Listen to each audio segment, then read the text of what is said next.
Hello everyone. Ngasi ko gi water purifier natra RO si ko gi yarak taw matamda customer care gi kamaina service lo ni ha ni tangda video ama semjarake sisina pati magi manung da yawba ultra violet lamp UV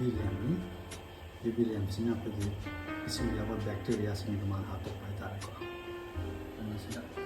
si kamaina yarak taw na matamda कोई नोमा हफ्ता अमगुबा नि ममांगदा इसिंदा इसिंग चंगदबा दुगा power on की लेरगा असिगी purifying की मई जंगांदलो power on से खतंग नालगा मखोंते T तो तुम लेबा तारे बा तमाय तोरगा या खिदबनी वीडियो मखा ताबदा डिटेल दा सर्विस कमान लोगो दोनो हाइबदि की एक्सप्लेन तो बनी मखा यबिनसी कोई वीडियो मखा चथरकपदा कोई आरओ से कोई हौजकान यूम लोना थमलरे थोलप फिल्टर वाटर सिना खर हेन फब UV रे यावरगदी बैक्टीरिया चिंबद हाथोखरबनीना हचांग हार्मफुल वाटर बोर्न डिजीज नाथोप खर मखैदी ngami आरो से करीगुम यारक टेक्नीशियन लाग सेम मथौ ताबनीना प्रोफेशनल नत्रगदी मागे पार्ट चेंज तब ओइरो अम ओइरो अदु सिंग अदु अखोगी युमद लेरिबा मी अमनदि हेक्ता हाइबा नते अदुना अखोगी कंपनी दुगी अखोगी मागे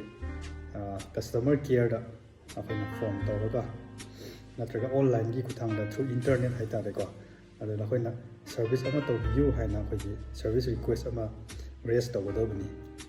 एग्जांपल ओइना आइगी सिदा डिस्कस तौरगदी आइगी से एक्वागार्ड किनी अदुना यारकबदुगी नोंगालकपदा एना एक्वागार्ड मागी ऑनलाइन चंगगा अखोगी आरओसी याद्रे अदुना सर्विस अमतंग तौबियु हाइना रिक्वेस्ट अमा एना बुक तौई बुक से हेक तौबगा मागी सिस्टम दुना अलर्ट अमा लापजाने मागी कस्टमर केयर सिंगदको आइना तौबना इंटरनेट की थ्रू तौबा हाइतारे मागी वेब पेज चंगगा अदु मागी वेब पेज तुदा कंफर्मेशन पीरे नंगी सर्विस बुक तौरे एना अदुना अदुगी ऑनलाइन बुकिंग हेक लोरम तुंग दा इमोना कॉल आए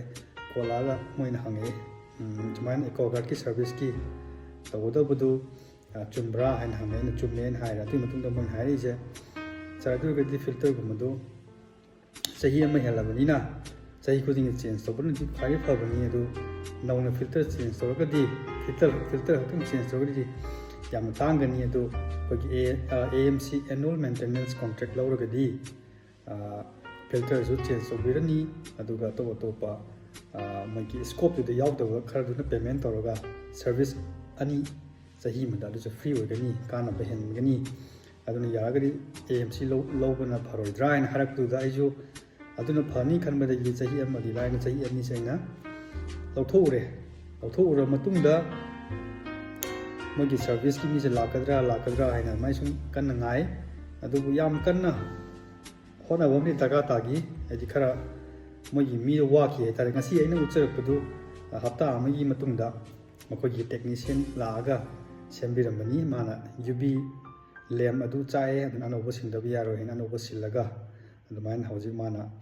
एगी आरओसी रीस्टार्ट तौबिरमबनि हाइतारे हौजिति फंक्शनल ओइरे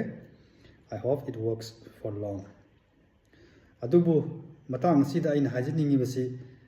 अखोगी खंगनबा मी कौरग हेक्ता सेमनबा अदुमाइन आइजु हाना तौरमी खंगनबा मीदुना थमोय सेंगना तौबिरगदि फै अदु नत्रगदि करिगुम कांदा मीदुजु करि हाइनि मसक खंगुसु नतबा अदुगा माना हापिबा पार्ट सिंगना दो फिल्टर ओइगेरा UV लैम्प ओइगेरा जेन्युइन ओइब्रा ओइदब्रा खंगदबनिना अखोगी अदुदगी इसिंग थौरगा इसिंग दु करिगुम्बा फलमद्रे हन खलसिने अदु अखोइना कंप्लेन तौनिंग मतमदा सिगी होंबा चावसिन तौबनी न हाइ मतमदा अदु मोइसिंग अदुदि आइना सुम पर्सनल कांटेक्ट तौबनीना कंपनी नदि रिस्पांसिबिलिटी लौबिरोय मरमदुना आरो यारकता मतमदा नत्रग any electronic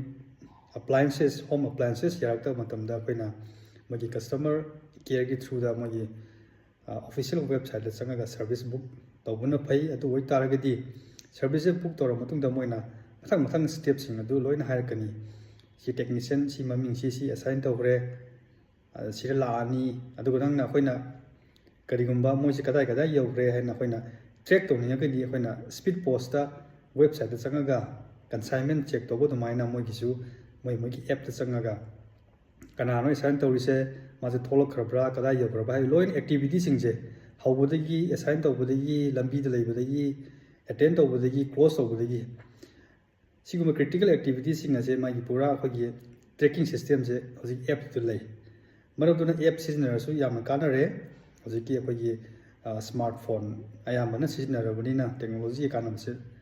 loba phayena khali sumaina book tawbiragadi anobani aina khangmase aina book ti tawre app sizinai app tu loina maming thokle sumai tawbani haina adugo last ta moina imon email ama thabirame aina moise khara thuna la hanbiyo haina request tawbada moina tharage aduga akoina haiba hongbo chawo se assign tawkre adu ma la kumatamda magi id to check tawbiyu adu kamaina check tawdo buno haibudu se moina takpire adu di kai ham tamda moi company gi website ta moi app moi company gi app haitare ko mobile app tu da changaga moina ngase engona hairkiba maming do adu no padu gi maming matha do ai game da laiba mi duga chana da bra haina check tawbom daga ta eba ko alumaina check tawragadi mahak se company na tharkiba mi duni haina alumaina ascertain tawdi ni haitare ko aduna genuine parts sinaba phai changi damakta adu akhoi security breach tawduna ba home da akhoi imung munung leiribani maram aduna yaribam khai shortcut tawbida bida through proper channel book tawraga customer service or online digi tawbiraga app sizinaraga